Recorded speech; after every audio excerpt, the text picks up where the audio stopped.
Sekarang kita baca dari Matius 11. Sudah Matius 11 ya. Matius 11 ayat 1 sampai 19. Yesus dan Yohanes Pembaptis. Setelah Yesus selesai berpesan kepada ke-12 muridnya, pergilah ia dari sana untuk mengajar dan memberitakan Injil di dalam kota-kota mereka. Di dalam penjara, Yohanes mendengar tentang pekerjaan Yesus Kristus, lalu menyuruh murid-muridnya bertanya kepadanya, "Engkaukah yang akan datang itu, atau haruskah kami menantikan orang lain?" Yesus menjawab mereka, "Pergilah dan katakanlah kepada Yohanes apa yang kamu dengar dan kamu lihat. Orang buta melihat, orang lumpuh berjalan, orang kusta menjadi tahir, orang tuli mendengar, orang mati dibangkitkan, dan kepada orang miskin diberitakan kabar baik. Dan berbahagialah orang yang tidak menjadi kecewa dan menolak aku." Setelah murid-murid Yohanes pergi, mulailah Yesus berbicara kepada orang banyak itu tentang Yohanes. "Untuk apakah kamu pergi ke padang gurun? Melihat buluh yang digoyangkan angin kian kemari? Atau untuk apakah kamu pergi melihat orang yang berpakaian halus? Orang yang berpakaian halus itu tempatnya di istana raja. Jadi untuk apakah kamu pergi? Melihat nabi? Benar, dan aku berkata kepadamu, bahkan lebih daripada nabi.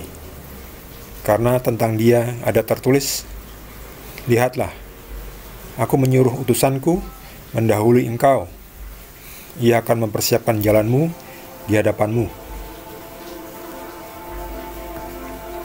Aku berkata kepadamu, sesungguhnya di antara mereka yang dilahirkan oleh perempuan tidak pernah tampil seorang yang lebih besar daripada Yohanes Pembaptis.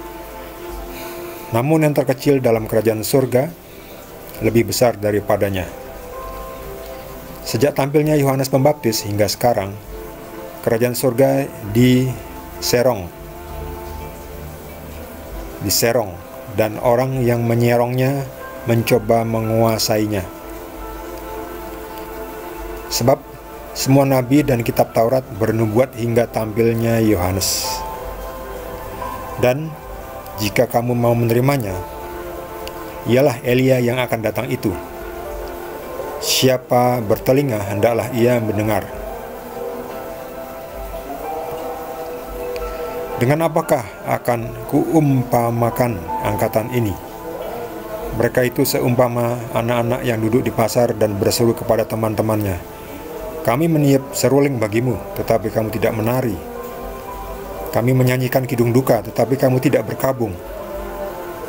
Karena Yohanes datang, ia tidak makan dan tidak minum, dan mereka berkata, ia kerasukan setan.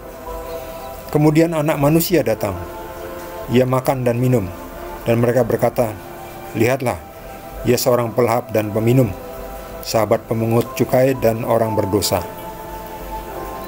Tetapi hikmat Allah dibenarkan oleh perbuatannya." Demikianlah sabda Tuhan.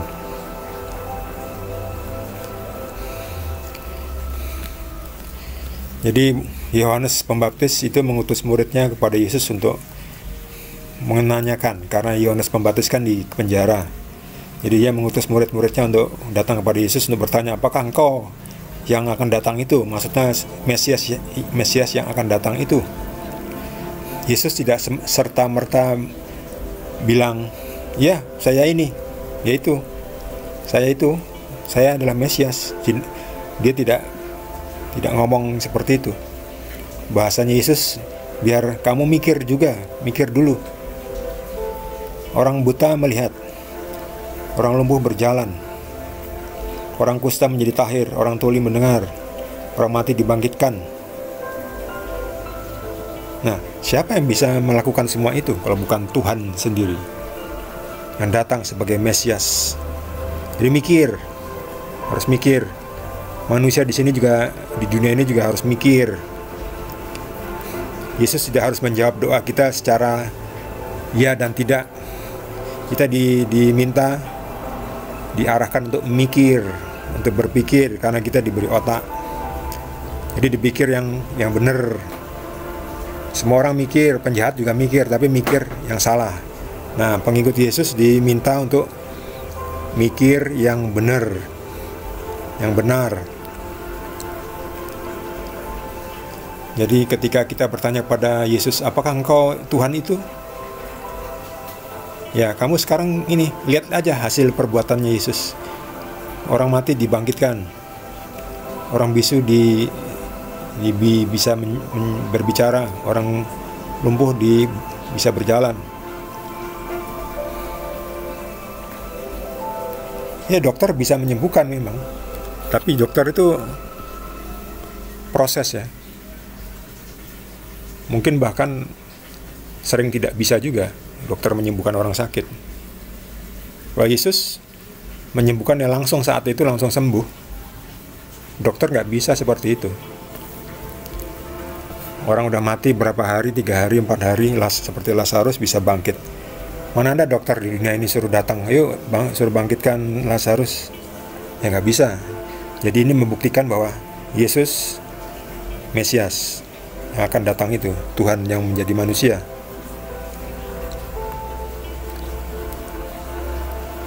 Lalu Yesus bicara soal, untuk apakah kamu pergi ke padang gurun? Untuk melihat nabi? Ya benar. Tapi Yesus menyebutkan bahwa Yohanes Pembaptis itu lebih daripada nabi. Karena tentang dia ada tertulis, lihatlah aku menyuruh utusanku mendahului engkau. Jadi Yohanes Pembaptis itu mempersiapkan jalan Tuhan. Jadi dia boleh dibilang ya sekelas atau satu tingkat di bawah makhluk surgawi. Tapi dia lebih besar daripada orang-orang dunia ini. Jadi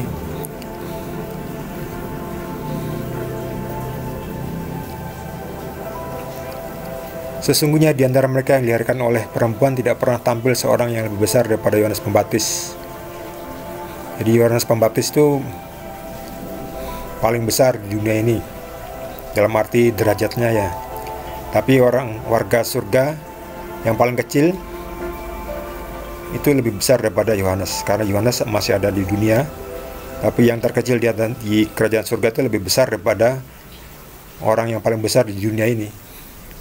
Jadi anggota kerajaan surga yang terkecil itu lebih besar daripada orang terbesar, berkuasa, paling kaya, paling hebat di dunia ini.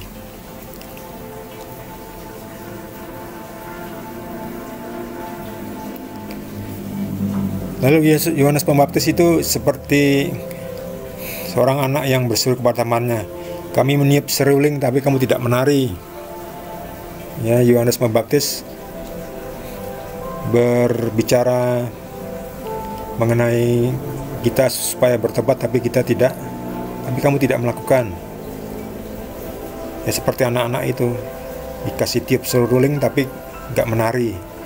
Ketika dinyanyikan kidung duka, mereka malah bersenang-senang. Ya, lucu ya. Disuruh bertobat malah makin berdosa. Yaitu dunia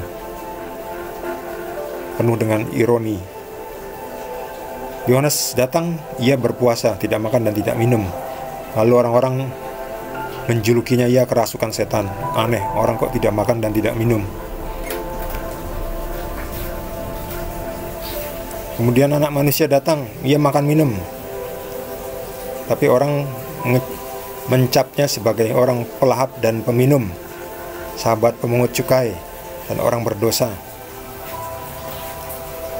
Jadi Yesus yang datang makan dan minum dibilangnya sebagai orang tukang mabuk, tukang minum. Yaitu orang dunia itu gitu, menilainya dengan salah. Menilai dengan salah, tidak bisa menilai dengan benar. Jadi hati-hati, menilai itu menghakimi. Kalau menghakimi makanya hati-hati, jangan salah. Koreksi diri dulu, jangan langsung menghakimi. Apalagi membunuh orang, ternyata dibunuh orangnya tidak bersalah, kan udah mati mau dihidupkan lagi gimana. Tetapi hikmat Allah dibenarkan oleh perbuatannya. Jadi meskipun Yesus makan dan minum anggur, nampak seperti orang mabuk tapi tidak mabuk ya. Yesus bisa minum anggur, bisa minum minuman beralkohol, nggak apa-apa.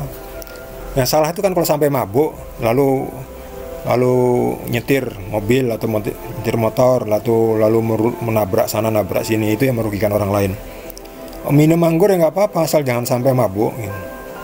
Kalaupun mabuk ya jangan nyetir, tidur supaya besok pagi bisa sehat lagi.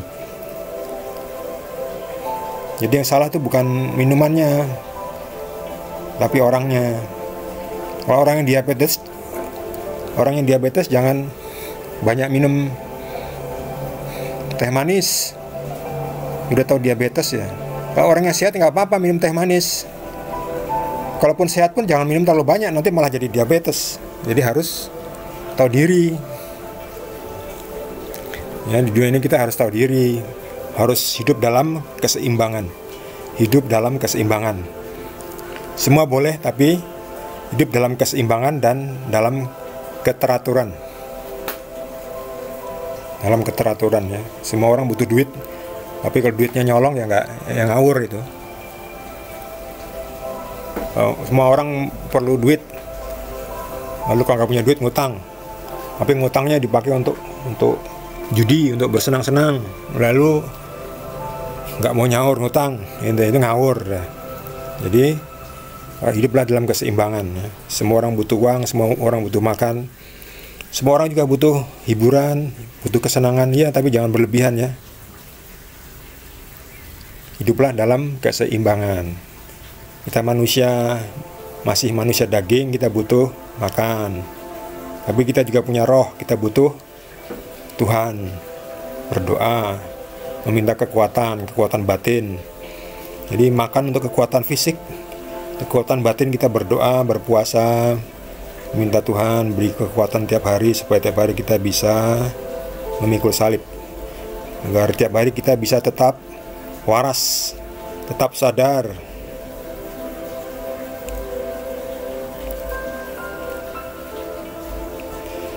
Sekian untuk pada hari ini. Tuhan berkati.